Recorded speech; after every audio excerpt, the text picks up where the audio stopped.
Já foi? Tá. Hoje o nosso encontro não vai ser tão grande quanto os outros. A Lu já adiantou para vocês que a ideia hoje é introduzir realmente como é que as leis funcionam. A gente está hoje aqui com alunos de história, com alunos de letras, com alunos de pedagogia, então, só que todos licenciandos. Então, a legislação educacional, ela interessa para todo mundo. Ela não interessa só para os pedagogos, mas também para aqueles que, de alguma maneira, vão se relacionar com os estudantes, com a escola e com a educação de forma mais alargada. Só que para a gente entender lei, a gente precisa derrubar primeiro um mito muito comum. Deixa eu compartilhar minha tela com vocês.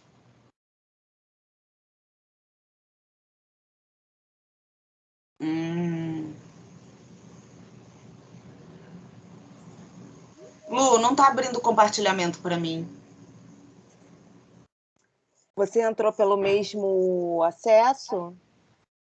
Ou pelo link? Pelo calendário? Abriu. Abriu? Sabe que eu ia até falar com vocês, se vocês concordarem, é claro.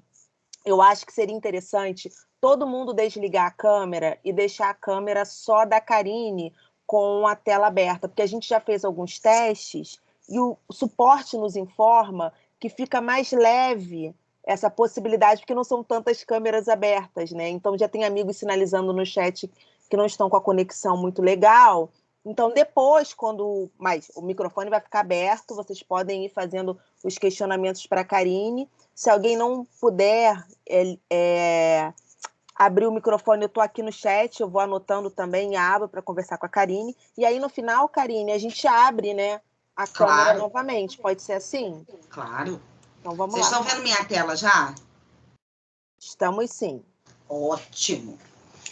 Antes da gente começar a conversar, eu queria falar com vocês sobre alguns elementos introdutórios do estudo da lei. O primeiro deles... aqui. É o seguinte, eu sempre falo isso. Estudar lei é legal pra caramba. Por quê? Por que eu sempre repito essa mesma coisa? E peço desculpas para quem já me ouviu falar isso em algum momento. Porque, em geral, o que a gente ouve, né, quando tem que, de alguma forma, se debruçar sobre as legislações, é o seguinte: ai, gente, vai ter que ler a lei, a lei é tão chata, é ruim de ler, tem umas palavras difíceis e etc. O povo reclama muito, professor reclama muito de ter que estudar a lei. E aí eu digo para vocês o seguinte, ó, a Tatiana já botou uma carinha ali, já se acusando de que é uma que deve reclamar de ler a legislação. Mas então, gente, a lei é uma coisa maravilhosa. Por quê? Porque ela não é descolada da nossa vida cotidiana. A lei, ela é algo que está na sociedade, que está no nosso dia a dia, de tudo que a gente faz, desde o preço do saco de arroz, né, até a imagem lamentável que tivemos essa semana de gente catando osso para comer, né? Tudo isso está diretamente relacionado com as legislações, de uma forma geral.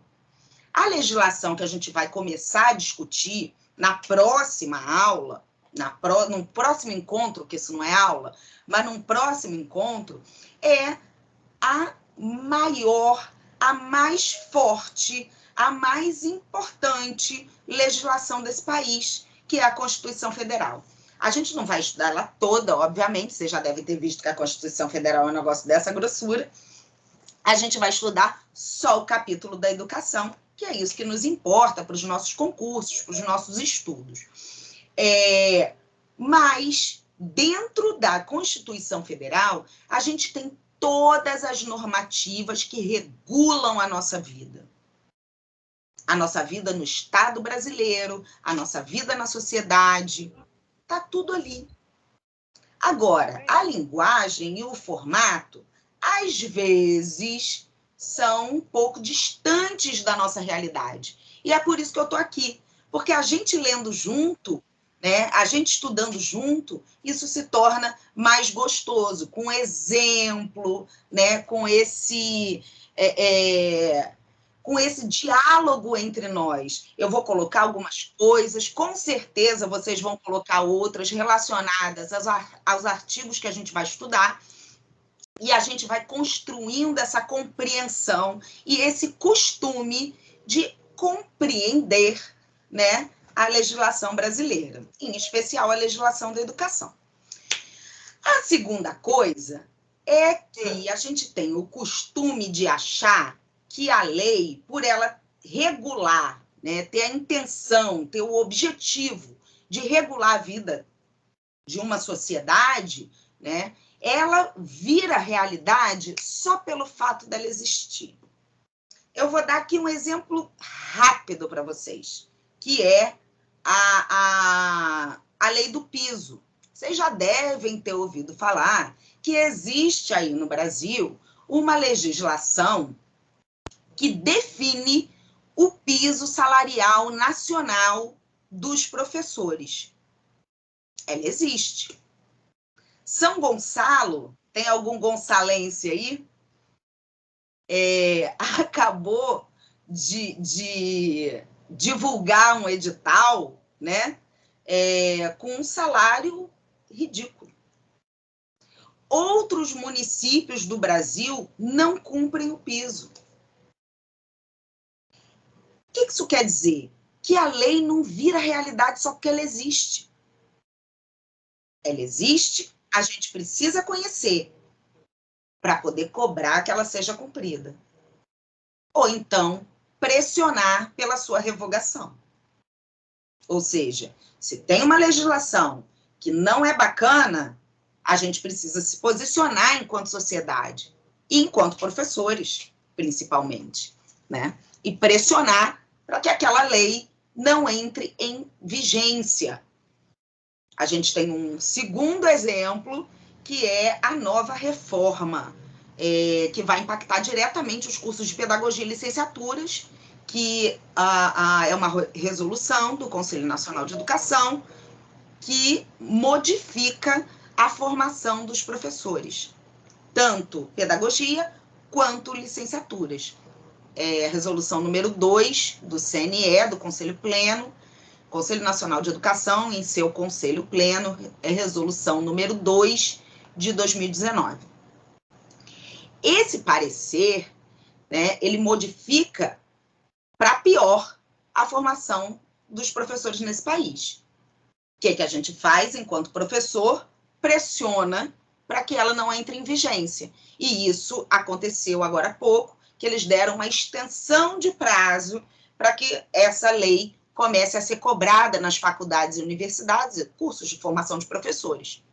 Então, a lei, ela é viva, ela não é estática, ela pode se modificar e ela deve se modificar. Uma terceira coisinha que a gente vai discutir hoje é que as legislações ela têm um formato específico.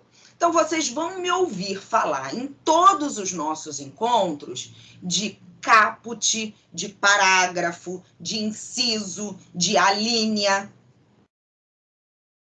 E aí, quando eu falar isso, vocês precisam saber do que eu estou falando. Nesse sentido, a gente hoje vai aprender o que são essas palavrinhas que são aí do direito, mas que a gente precisa saber para compreender uma lei na sua íntegra. E, por último, eu queria dizer que cada lei tem uma história para contar. Nenhuma lei surge do nada.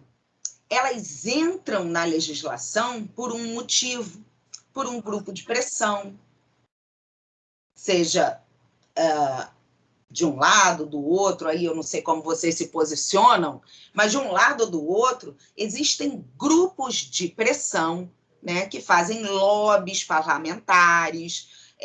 A legislação ela pode entrar na agenda política a partir de um problema detectado na sociedade, enfim, de várias formas. Mas qualquer lei, qualquer emenda à Constituição ou a uma outra legislação qualquer, ela tem uma historinha para contar.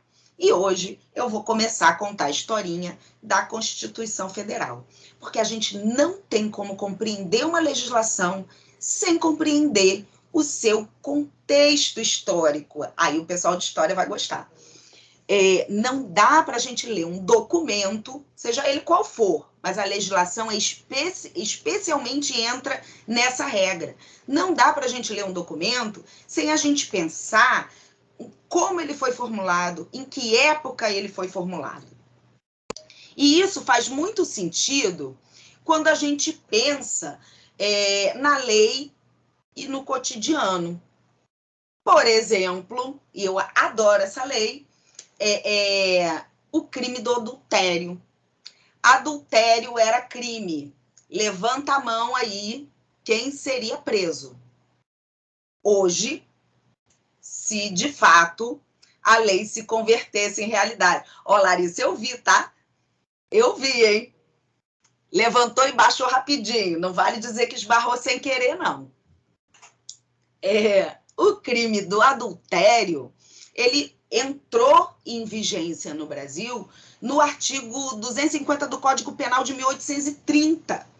Naquele momento histórico, fazia todo sentido, né? Pela posição das mulheres, pelo machismo estrutural da sociedade, né? E olha que engraçado, não existia adultério, ia faltar cadeia, concordo plenamente, não existia o adultério masculino. Era só mulher que era adúltera, tá? Os homens podiam ter outras mulheres tranquilamente. O que não podia era ele sustentar outra família, porque aí o bicho pegava, né? Isso não podia, e era previsto não poder. É verdade, pode pesquisar, Poliane, não falo mentira, não.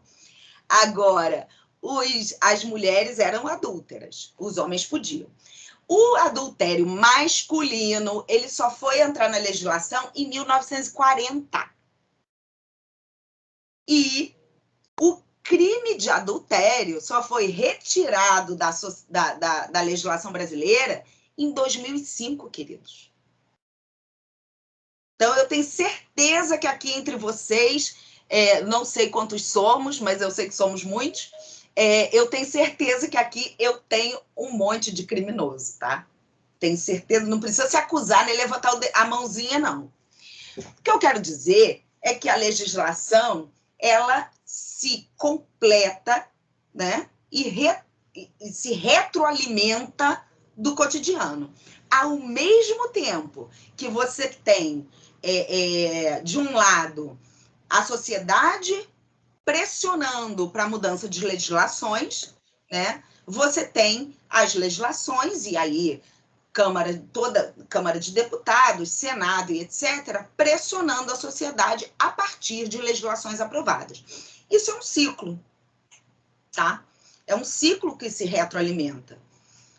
Hoje, em 2005, já há algum tempo antes de 2005, demorou pra caramba, né? Não fazia mais sentido ter na Constituição, né, o crime de adultério, no Código Penal, na verdade, o crime de adultério, não fazia mais nenhum sentido ter isso. E aí, finalmente, pela Lei 11.106, o crime de adultério foi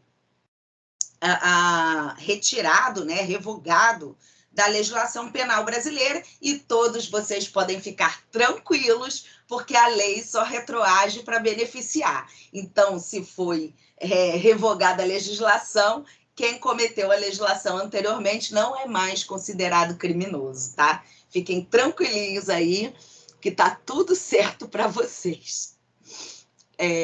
Fora a brincadeira, que eu sempre gosto de fazer essas brincadeiras para usar os exemplos do cotidiano e etc., o que eu quero dizer com isso é exatamente que a sociedade e a legislação, elas caminham juntas, tá? Às vezes a legislação fica mais atrás, às vezes mais na frente, às vezes ela causa a mudança na sociedade, às vezes ela é consequência da mudança da sociedade, mas elas... Gente, tem uma barata que eu tô apavorada. Eu tô com os 2 pés em cima da cadeira, porque eu tenho horror de barata, mas ele entrou aqui, eu não vou matar. Desculpem o pavor. Enfim. Não tem coragem de matar, gente, ela faz crack. Enfim. Então é isso. Até aqui, tudo bem. Todo mundo entendeu, né? Karine não quer dar uma pausa e chamar o Eduardo. Eduardo foi botar Marcelo para dormir. Meu filho, ele não vai descer agora. Não, gente, não pode ser voadora, não, pelo amor de Deus. Não, tá no chão, pelo menos. Acho que ela foi lá para trás do computador para ficar no quentinho ali. Gente, se ela subir e voar, vocês não vão me ver mais. Já estou avisando por antecedência, tá? Bom, vamos lá. Continuando. Bom, então a primeira parte deu para entender, né?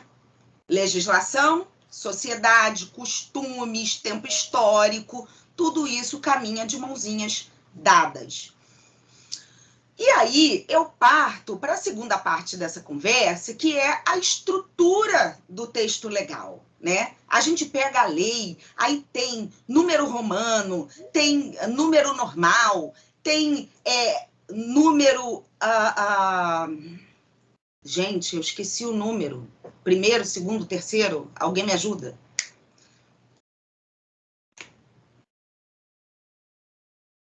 Ordinal.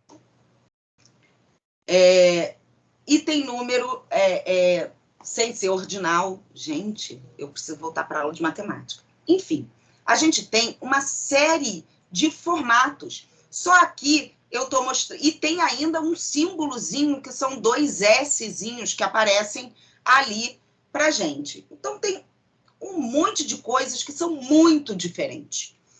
Como que a gente entende a legislação? Essa parte aqui de cima, vocês conseguem ver o meu mouse? Tá sem apresentação, Karine. Gente, como é que essas coisas saem assim na minha vida? A gente tá vendo só o seu rosto lindo e maravilhoso. Agora entrou. Beleza. Deixa eu abrir aqui. Que agora que eu tenho 2 telas, eu fico vendo vocês numa tela e apresentando na outra. Vocês conseguem ver meu mouse? Conseguimos, eu tenho uma canetinha aqui, né? Eu tenho uma canetinha. Lá. Bom, essa parte primeira, onde tem assim, artigo alguma coisa, um número do lado, é o que a gente chama de caput. O que é o caput? É o texto principal do artigo, onde traz a temática do artigo, onde traz como se fosse o recheio do bolo do artigo. A coisa mais importante, para mim, a coisa mais importante é o recheio, tá? Para vocês pode ser outra coisa. Mas o recheio do bolo do artigo, aquilo que é mais importante. E aí, o que tem embaixo vai especificando um pouco mais aquilo que está no caput. Cereja do bolo tá ótimo. Eu não gosto de cereja, eu prefiro recheio. Então tá lá. O caput é a parte que vem primeiro, onde tem artigo. Artigo 12. Aí tem lá o que tem aí escrito: todo imóvel rural é uma lei qualquer. Essa foto eu tirei da internet. Abaixo você tem os incisos. E isso é a ordem natural, tá? Inciso primeiro, inciso segundo e daí por diante. Aqui você tem as alíneas que vão especificar os incisos. Se não tiver a linha, vai ser direto. 1, 2 e daí por diante. Se não tiver nem inciso nem a linha, pode ir para o parágrafo. Parágrafo primeiro, parágrafo segundo, parágrafo terceiro e daí por diante. Essa é a ordem. As alíneas, elas especificam os incisos. E quando só tem um parágrafo, vem parágrafo único. Esse símbolo aqui é o símbolo do parágrafo, tá? São 2 S's. No direito quer dizer alguma coisa que é específica e que eu não vou saber dizer para vocês qual é a palavra certinha, mas é uma palavra em latim. E esse é o formato. Sempre vai aparecer assim. Se precisar de especificação, eles vão esmiuçando mais. Se não precisar, em geral, não precisa de todas essas especificações. A maioria das legislações tem o caput, os incisos e os parágrafos, ou o artigo e um parágrafo único, e etc. Geralmente, a linha é muito raro ter, tá? Dentro da legislação. Muito raro é exagero, mas rareia mais. E aí, como eu disse a vocês, a gente entra na terceira conversinha da noite. Qual é essa terceira conversinha? Na próxima aula, a gente vai começar a falar da Constituição Federal. Para falar da Constituição Federal, a gente precisa falar do contexto histórico no qual a Constituição Federal foi escrita. E aí, os meus amigos de história podem me complementar, me ajudar, me corrigir se for necessário. Aqui a gente tem um microfone sempre aberto, tá? O que estava acontecendo um pouco antes de 88? A gente teve aí, em 1964, um golpe civil-militar, alguns chamam de empresarial-militar, porque contou com a colaboração da classe empresária desse país, né, com os meios de comunicação e com os militares. Portanto, civil-militar engloba também empresários e etc., porque eles não eram militares, eram civis. Mas houve o golpe de 64. Eu não vou entrar nesta seara, porque o meu interesse está lá na frente. Depois de 21 anos, essa ditadura finalmente tem fim, né? E a gente começa um contexto novo. Que contexto é esse? Você imagina? Você 21 anos, né? Você tinha 20 anos em 64, um exemplo, né? Quando a ditadura acabou, você tinha 41. Olha o tempo. Muitos de vocês aqui têm isso de idade, ou quase isso, né? Sem poder se colocar, sem poder falar, sem poder se manifestar. E aí, essa foto aqui é uma foto que eu gosto muito, que é de uma passeata marcante já no final da ditadura, né? Que reuniu 100 mil pessoas, a Marcha dos 100 mil, pedindo a queda da ditadura. Pedindo, olha, a gente quer participar da vida do país. Não dá mais para ser assim. Isso está atrelado, obviamente, a um contexto internacional em que outras ditaduras começaram a cair, né? E a gente também começa a fazer uma abertura democrática diferente do que foi feito em outros países, com muita negociação e etc. Então, primeiro você tem a anistia política, e aí os políticos exilados começam a voltar, né? Paulatinamente, a gente foi abrindo de novo o nosso país a uma vida democrática, participativa, em que todos nós pudemos, então, retomar o direito à voz, à manifestação e etc. E aí, definitivamente, assim, né, a ditadura termina em 1985. E você tem o primeiro presidente, que não foi eleito, né? Ele foi indicado pelo Congresso, que assume o primeiro presidente civil depois de todos esses anos. Bom, queridos, vocês imaginam a vontade que estava esse povo de participar das coisas, de poder falar, de poder ir lá no Congresso e dizer, olha, a gente quer uma lei assim, não quer uma lei assado, a gente não aguenta mais isso, vamos pensar outras coisas e etc. Principalmente aqueles que eram opositores do regime ditatorial que foi implementado no Brasil, né? Ou seja, os partidos de esquerda ou de centro-esquerda. Os partidos, na verdade, eles se dissuadiram e depois foram reconstruídos, enfim. Não vou entrar nessa seara também. Mas aí há uma euforia por participação. E os projetos populares, pensando uma nova legislação, começam a pipocar nesse país. Era preciso, nesse momento, jogar fora toda a legislação da ditadura. Legislação, por exemplo, que previa o ato institucional número 5, tão famoso, né? Que liberava o Estado para tomar atitudes extremamente violentas contra a população. Esse lixo antidemocrático, legal, precisava ser jogado fora. Só que a gente não podia ficar sem Constituição, imagina.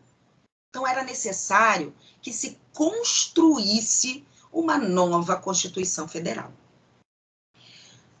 Em 1987, a gente tem, então, a instalação da Assembleia Nacional Constituinte.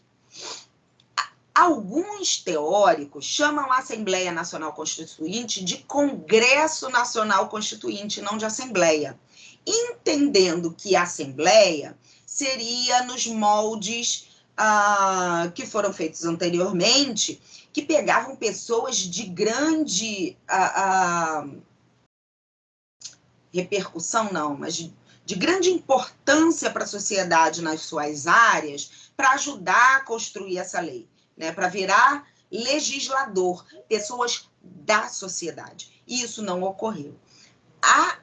Esse Congresso Nacional Constituinte, ele contava apenas com os parlamentares. Eram 559 parlamentares, 72 senadores, 487 deputados federais. E tinha também uma figura que agora, talvez eu não lembre o nome, mas eram os deputados biônicos, que era uma excrescência da legislação brasileira.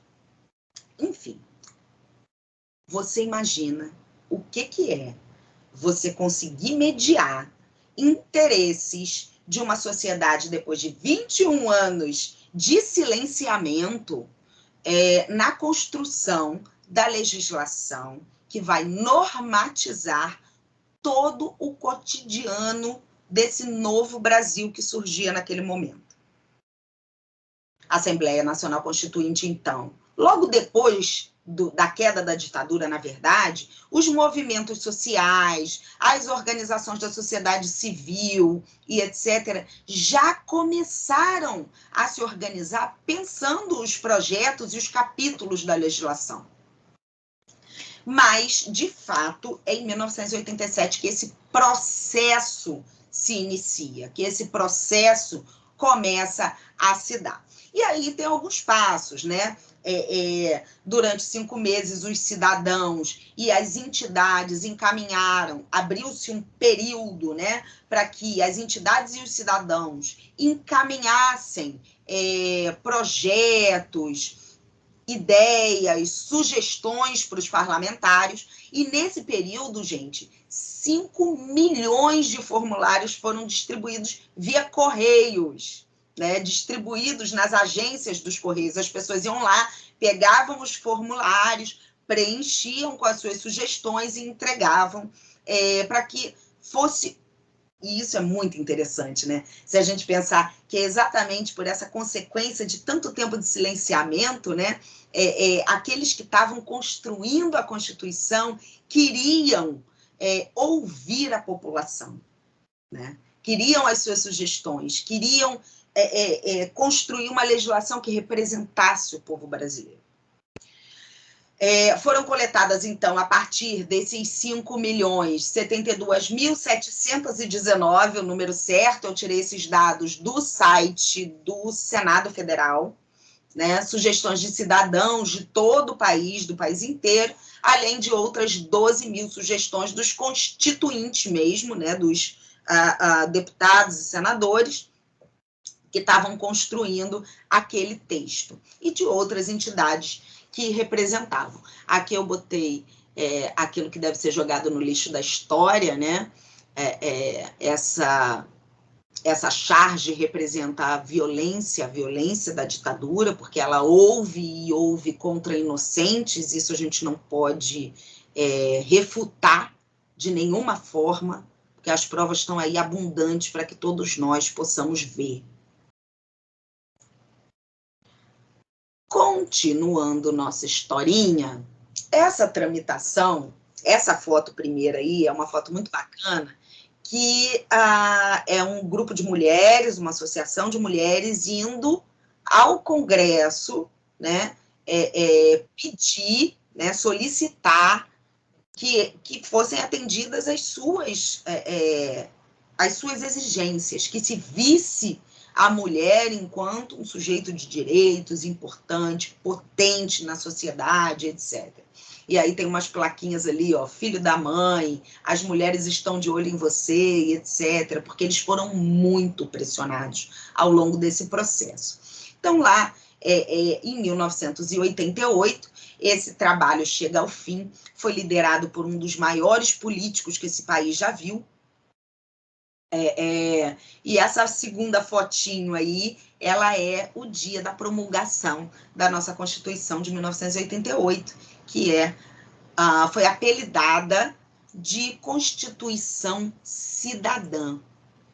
Aí eu trago aqui, né, uma fotinho do Ulisses Guimarães, que foi o presidente da Assembleia Nacional Constituinte, e a Josiane está dizendo que lembra como se fosse hoje, é um momento muito emocionante, né? Um trecho, né, do discurso dele no dia da aprovação da Constituição Federal, que diz o seguinte: a Constituição mudou na sua elaboração, mudou na definição dos poderes, mudou restaurando a federação, mudou quando quer mudar o homem em cidadão. E só é cidadão quem ganha justo e suficiente salário, lê e escreve, mora, tem hospital e remédio, lazer quando descansa.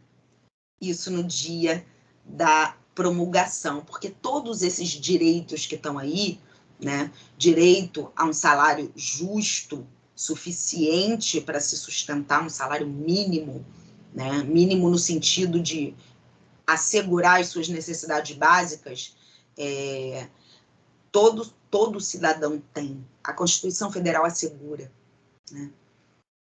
O direito do acesso à educação, portanto, a ler e escrever, é um direito que também está lá, assegurado na nossa Constituição.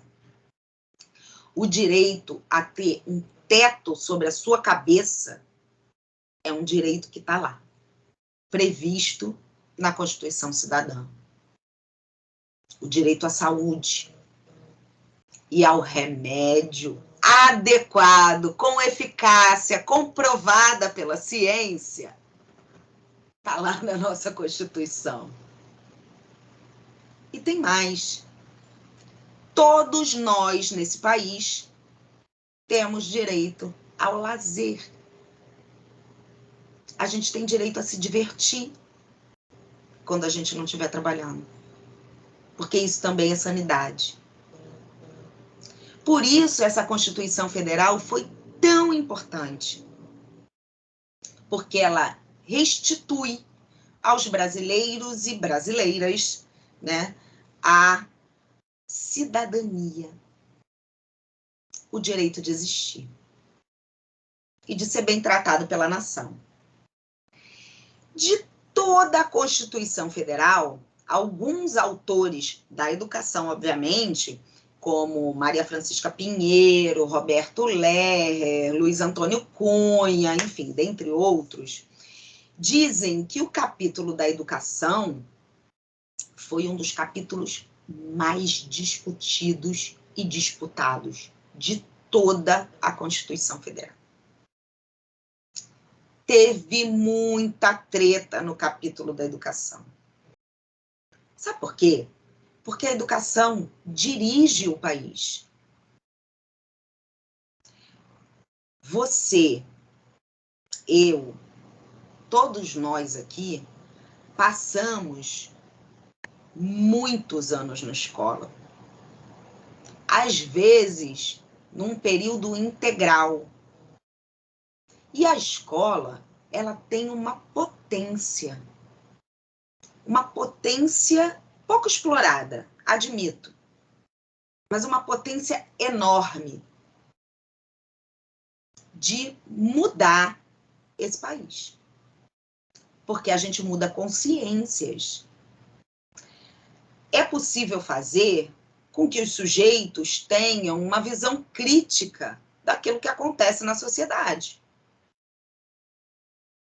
Ao mesmo tempo, é possível fazer com que esse mesmo sujeito tenha um grau de alienação gigantesco e não perceba as injustiças que ocorrem e nem saiba por onde começar a exigir isso que Ulisses falou na promulgação da Constituição. Eu prefiro formar os primeiros. Mas muita gente prefere formar os segundos, porque é conveniente. Você consegue dirigir uma nação de maneira muito mais simples se o cara não vai atrás do direito que ele tem à saúde. Se o cara não vai atrás do direito que ele tem a um salário digno e continua recebendo um salário que faz com que ele vá catar osso para dar para os filhos comerem. É muito mais fácil, né? E você potencializa o rico, que cada vez fica mais rico, né? E empobrece aquele que cada vez fica mais pobre. Por isso o capítulo da educação foi tão difícil. Não é à toa que no capítulo da educação a gente teve dois grupos que se opuseram de forma bastante ferrenha, que foram nomeados de publicistas e privatistas. O grupo dos publicistas era uma galera que já vinha discutindo educação pública, laica, de qualidade, universal, coeducativa para todos e todas. Desde 1932. Uma boa parte daqueles que compuseram o movimento da escola nova, nos anos de 1930, né, estavam aqui no bloco dos publicistas, que defendiam a educação pública, mas defendiam, em especial, a destinação dos recursos públicos exclusivamente para a educação pública. Do outro lado, a gente tinha um segundo bloco que não era tão monolítico assim, porque misturava muita gente, que foram nomeados de privatistas. Quem eram os privatistas? As associações ligadas à educação privada, escolas e colégios privados, escolas e colégios confessionais, ou seja, ligados a religiões. Tinha a Associação das Escolas Católicas, por exemplo. Lembrando que nesse período a gente não tinha a ascensão tão proeminente do protestantismo no Brasil, né? Então, quem tomava a frente dessas questões de educação não laica era a Igreja Católica, e a gente vai ver uma decorrência, uma vitória da Igreja Católica nesse período, quando a gente começar a estudar os artigos da Constituição do capítulo da educação, e outras vitórias que esse bloco privatista conseguiu, que defendia o seguinte: olha, eu acho, o bloco privatista, que a educação, ela pode ser, só um parênteses, a barata está de pernas para o ar, assim, Acho que ela tá morrendo, porque ela virou de cabeça para baixo, tá lá no cantinho. Fortes emoções ouvindo a aula. Não é? Até esqueci o que eu estava falando, gente. Eu estava falando dos privatistas. E eles defendiam o seguinte, olha, pode até... não, eu defendo que a educação pode ser pública, gratuita, para os hipossuficientes. Só para quem provar que não tem dinheiro. Só para eles. Aí o Estado paga. Mas quem tiver dinheiro tem que pagar. Porque eles queriam essa fatia, né, de financiamento. E outra, defendiam, olha, pode até dar dinheiro para a educação pública, mas não pode ser exclusivamente para a educação pública. Porque também tinha todo um sistema S, né, Senai, Senac, que até hoje estão aí na sociedade comendo dinheiro público pra caramba. Então, queridos, vocês imaginam os leleis que deram ao longo da tramitação até se chegar a um consenso possível, né? É a melhor Constituição, capítulo da educação da Constituição do mundo? Não, não é, está longe de ser. Mas foi o que foi possível construir de consenso naquele momento. E na aula que vem, a gente já está encaminhando para o final, a gente vai começar a brincar com, de fato, os capítulos, né? Os capítulos não, o capítulo e os artigos. Já parei, né? E os artigos que foram originados a partir dessas discussões, em especial das discussões entre privatistas e publicistas. Gente, não falta, não me abandona. Eu quero vocês aqui para a gente começar a estudar lei agora de verdade. Já contei a história da Constituição, agora falta a gente ver que bicho que deu isso, não é? O que aconteceu? Agora eu quero ouvir vocês, dúvidas, comentários, pareceres sobre a aula, o que vocês quiserem. Estou aqui aberta, com o microfone aberto para ouvir vocês. Cenas dos próximos capítulos. Não percam. Ó, Karine, já falaram aqui que agora vão trazer os direitos das baratas. Ai, não, gente, olha, eu não estou brincando. Eu simplesmente amei a explanação. Muito boa. Ai, eu, hein, cara. Essa barata ali do lado daquele papelzinho? Tá, e ela tá se movimentando. Tá, ela tá se debatendo, mas ela tá de cabeça para baixo, então eu tô deixando ela aí. Fala, alguém falou que amou alguma coisa. Adoro quando vocês dizem que amaram. Dorian de Umarama. Peraí. Quem? Dorian de Umarama, Paraná. Ui, que delícia! Não conheço o Paraná. Estou aqui. Amei. Muito... E qual é o próximo dia da outra? A gente ainda não marcou.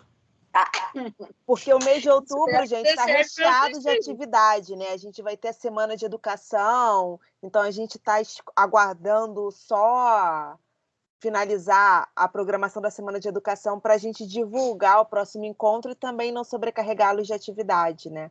Mas vamos ter sim. Não, está prometido. Eu estou até agora, ó, eu estou ouvindo e trabalhando aqui, ó. Isso aí, certíssima. De tanto jeito. Mas beleza, então, ó. Muito obrigada, Dorian, por você estar aqui com a gente hoje. Eu sempre estou por aqui. Às vezes eu fico meio no anonimato, mas... É verdade. Karine, tem uma mão levantada da Jane. Ah, Jane. Oi, Jane. Eu amei a aula e, assim, me senti... Voltei ao tempo, né? Porque eu tinha 18 anos quando tudo isso aconteceu com a promulgação, né, da Constituição Federal por Ulisses Guimarães. Eu voltei ao passado com essa aula. Voltei, foi muito bom. Muito bom mesmo. Muito obrigada. Eu estou feliz pela aula de hoje. Que bom, Jane. Eu espero que isso suscite em você aquele sentimento democrático daquele período. A gente está precisando. Obrigada. Eu que agradeço. Mais alguém? Lu, tem alguma coisa no chat? Eles interagiram bastante no chat, né? Mas eu já estava lendo os comentários de sugestões ou críticas, né, da lista de presença. E, Karine, tem muito comentário legal que depois eu vou sistematizar para apresentar para você. Mas, assim, a gente tem uma galera muito assim atenta e curiosa para conhecer a legislação. E que está gostando mais ainda de como você está apresentando. Isso é muito legal, né? É. Fico muito feliz, gente. Legislação educacional é um amor da minha vida. Eu amo, né? E eu fico muito feliz quando eu consigo mobilizar outras pessoas para amarem também. Não vou mais tomar tempo de vocês. Se alguém quiser falar, o microfone está aberto. Nós já estamos encaminhando aqui para o final. A próxima aula eu acho que deve ser um pouquinho mais longa. Eu não assinei o link de presença, não. Fala com ele. Lu, já passou o link de presença, professora Karine? Passamos sim, mas eu vou colocar aqui no chat de novo. Deixa eu explicar para você. Eu estou tão entretida aqui. Ó, vou botar de novo. Eu olhei aqui na barra aqui do link de presença, mas deixa eu falar a respeito das leis da aula de hoje. A aula foi muito boa. Você, a Luciana, é minha professora, a Karine é minha professora. Eu gosto muito de vocês. Estou aprendendo muito com vocês no meu curso de pedagogia, né? E já estou preparada para o próximo encontro. Oba! Muito obrigada. A gente também ama esses momentos presenciais. Eu fico encantada quando eu posso estar perto de vocês. É muito bom. E aí, como nós já estamos ansiosos pelas cenas dos próximos capítulos, deixa eu só dar uma informação burocrática. O link da nossa lista de presença está aqui no chat. E aí, assim, a Cleonice acabou de dizer que não está abrindo. Cleonice, eu vou testar de novo, porque pode, sei lá, ter atingido o número máximo de emissão de certificado. Como que funciona? Você clica no link, coloca o seu nome. Gente, por favor, coloca o nome e o e-mail correto, porque a geração de certificado é automática. Se vocês tiverem algum problema, entre em contato comigo. Ela vai ficar aberta até às 9h30. Vou colocar novamente aqui. Me despeço de vocês. Professora, aquela quinta semana pedagógica, eu vi todas as aulas e eu não consegui 3 certificados. Eu já entrei com recurso várias vezes e não tem como enviar ele novamente, porque ele não veio para... Faz o seguinte, reabre a ocorrência que você abriu lá no serviço de atenção e coloca assim, por favor, encaminhe para a coordenadora, porque aí vai chegar até a mim, eu converso com a Úrsula, vejo o que a gente pode fazer. Tá. Obrigada.